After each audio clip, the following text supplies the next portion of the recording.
Hello and a very warm welcome back to the garden.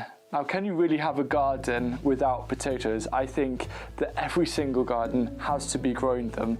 But as time progresses, I've been moving away from growing them in raised beds towards growing them in containers. And I'm going to explore this a lot more in detail in this video to show you how to best maximize your growing space by careful planning and a bit of strategy behind your potato growing. If you go to a supermarket or greengrocers, potatoes are one of the cheapest vegetables you can buy in terms of weight. You can get a lot of spuds for a little sterling. If your number one goal in your garden is to save money, then on a square foot basis, leafy greens, herbs and edible flowers are going to provide so much more value. They're much higher value crops than growing potatoes. You'll find that focusing on those, they're going to end up saving you a lot more money. In a garden, you have a hierarchy of growing space quality. So undercover growing space takes top priority. Second are these beds here that are gently sloping south facing, lots of sun. And then I feel that containers are then a lower priority growing space. And I like to match the value of the crops to what I'm growing in. The really high value tomatoes, for example, are in the polytunnel.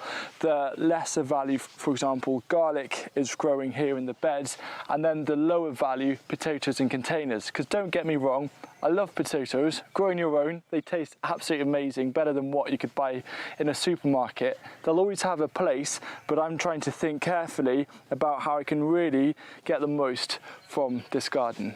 The second reason why I like to grow potatoes in containers is because main crops take up a lot of growing real estate. You could plant them in March and then harvest them, say, in September, October, and that's a lot of growing space that's dedicated to one crop. There's no space for succession planting.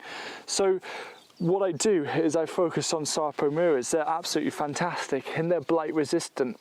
Blight, potato blight, is one of the toughest diseases I've ever had to come up against, and it's the same for most of you watching as well. So I usually just focus on first earlies and second earlies, which come out a lot quicker and before blight likes to hit. But this sarpomera, combined with growing in containers, and I'll be sharing that strategy a bit later on in this video, has probably been one of the biggest game changers to how I approach growing potatoes. I just mentioned how growing main crop potatoes can take up a lot of the real estate of your growing space. So if you think about it, if you plant them in April and harvest them in September, October, you're actually, in my climate anyway, you're using the entirety of the frost-free months to grow one crop, which is, excuse the pun, as cheap as chips. So you've got to think kind of carefully about prioritizing what to put in your space. Leading on from that, with the idea of also first and second earlies, which you do harvest a lot faster, but one of their other downsides is that they're actually quite a disruptive crop because of their nature of growing. And when you're harvesting them and you're kind of fondling about and trying to find all of those spuds that are hiding in the ground, it can damage your soil health. It can also damage plants nearby. So if you're wanting to companion plant, it's actually really hard to do. Instead, what you want to do is just grow a block of potatoes, and then as soon as you harvest them, you then transplant something in their place. So just think carefully about the actual knock-on effect that it can have, not only to the plants near them in a raised bed, but also if you weren't growing, say, 2 beds of potatoes, which is what I used to do. I used to dedicate 2 beds, usually the bigger beds in this garden, every year to potatoes. And I think in that exact same space, I could potentially be growing 20 or 30 other crops. That thought of thinking about all of the other crops and numbers of different crops that I could be growing where potatoes would grow in raised beds aligns perfectly with a personal mission that I've got this year of growing for flavour and not productivity, and it's very much more geared towards experimenting, trying out new things. And I think on a personal level, growing potatoes in raised beds is actually going to hold me back from that. I do love the joy of harvesting potatoes, like especially if you've got them in a container, tipping them out or unearthing them from the ground. but I feel I'd get more joy if I grew 20 or 30 things that I've never grown before, different varieties, that all accumulates in the same space. So in this kind of weird way that I'm approaching gardening right now, I'm thinking about how much joy can I get from that space. And I think I get a lot more joy out of a very diverse raised bed, growing lots of different things and all of those different harvests and flavours and sites, versus just growing them for potatoes. So last growing season I had a proper attempt at growing potatoes in containers, and it's definitely converted me, and it's confirmed my desire to move away from growing them in raised beds. And I'm now going to list some of the benefits that I learned through trying this out last year that has helped make that decision. So the first benefit is that containers are a great way to fill kind of small nooks and crannies, or put them up against something to make the most of that space. Maybe there's not enough space for a raised bed. Well, what's smaller than a raised bed? Containers. So you can turn those unproductive areas suddenly into a productive area for growing more food. The other great benefit is that potatoes are movable, and if you have a frost that threatens and you don't have really anything to protect them with, you can always put all your containers next to your shed or your garage, and then if cold weather is coming, put them away for the night. The other benefit that I found through investing in containers for potatoes is that you can use these to grow other things as well. So perhaps after harvesting you could then plant in your brassicas for winter, and it's also a great asset to have because these will last you about 10-15 years, potentially more. And if you're perhaps renting, these are a lot more landlord friendly than, say, a raised bed. And if you're interested in buying these, I bought these using a link that I got from Tony O'Neill's channel, Simplify Gardening, which will be down below in the description. But the biggest benefit that I discovered from growing potatoes in containers was actually something that I discovered this winter. And around the back of the polycrop, I had a load of containers that were filled with potatoes that I completely forgot about. And it was kind of January time, and I decided to tip them out.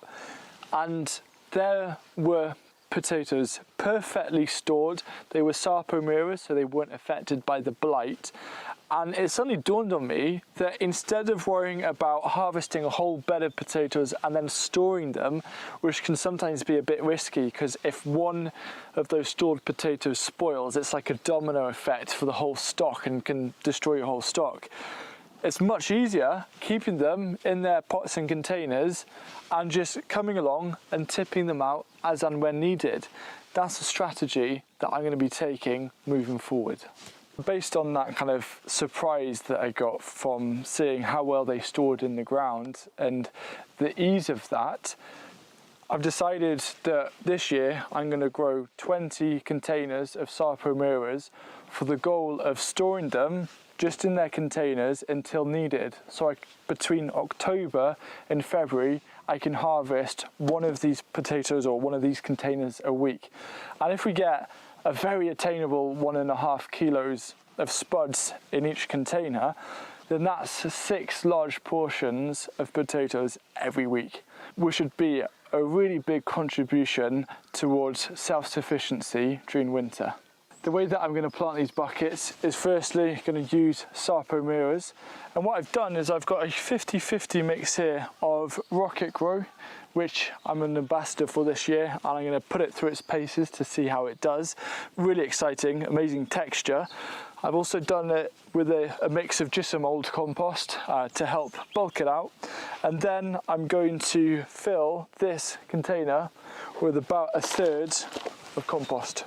Unfortunately, my microphone cut out, so what I did is on the bottom third placed 2 seed potatoes, and then I covered this up with compost actually all the way to the top, leaving around a 1-inch gap or 2.5 centimetre gap from the top of the container.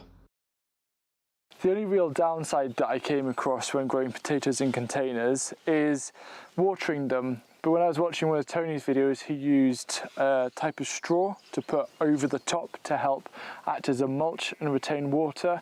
I don't have access to that, but I do have access to lots of grass clippings.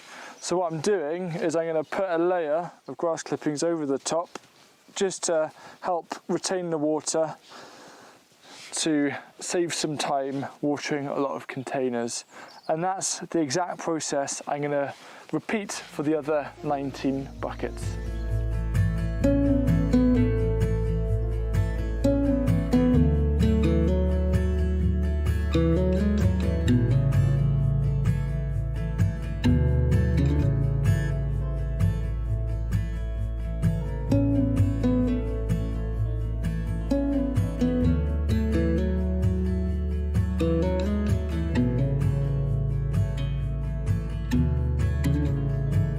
Just gone ahead and I've planted all of these containers, and you can see that I've put the grass clippings on top as a mulch. I'm really excited to see how these go. Now, when you do come to, say, harvesting these potatoes and then you've got the compost left over, you can either use that again to plant, or you can watch this video where you use it as an ingredient, one of 8 free ingredients to bulk up your compost production.